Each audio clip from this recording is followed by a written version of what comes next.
this assessment asks us which nitrogen would be a stronger base. Both have a lone pair of electrons that they can use to grab a proton. Which one will do it more efficiently?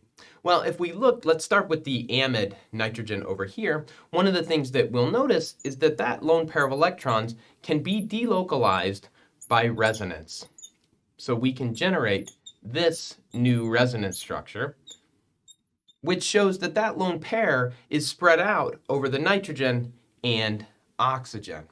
As a result of being kind of, quote, tied up in resonance, that lone pair of electrons is less interested in grabbing a proton.